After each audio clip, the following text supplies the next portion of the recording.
Hello, today we will guide you through how to add an author in WordPress.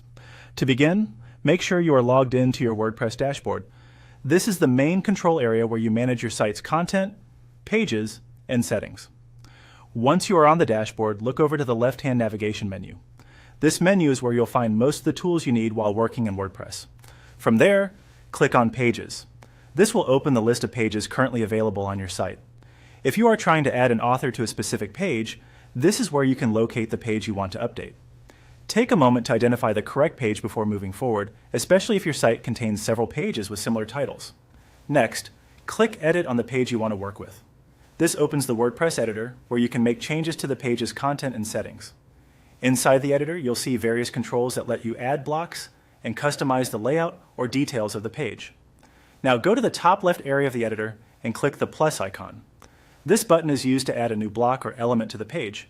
It's an important tool in the WordPress block editor, and it helps you search for and insert different types of content. After clicking the plus icon, type author into the search field. Searching helps narrow down the available block options, which can save time if you're working in a page with many possible elements.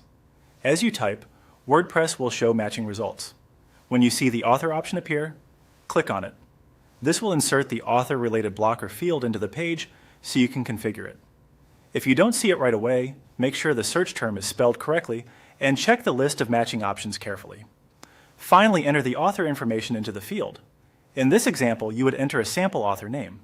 Be sure the name matches the author you want displayed on the page. This helps keep your content organized and ensures the correct attribution appears where needed. Once you've entered the author, it's a good idea to quickly review the page to confirm everything looks right in the editor. That's it. You've successfully added an author in WordPress.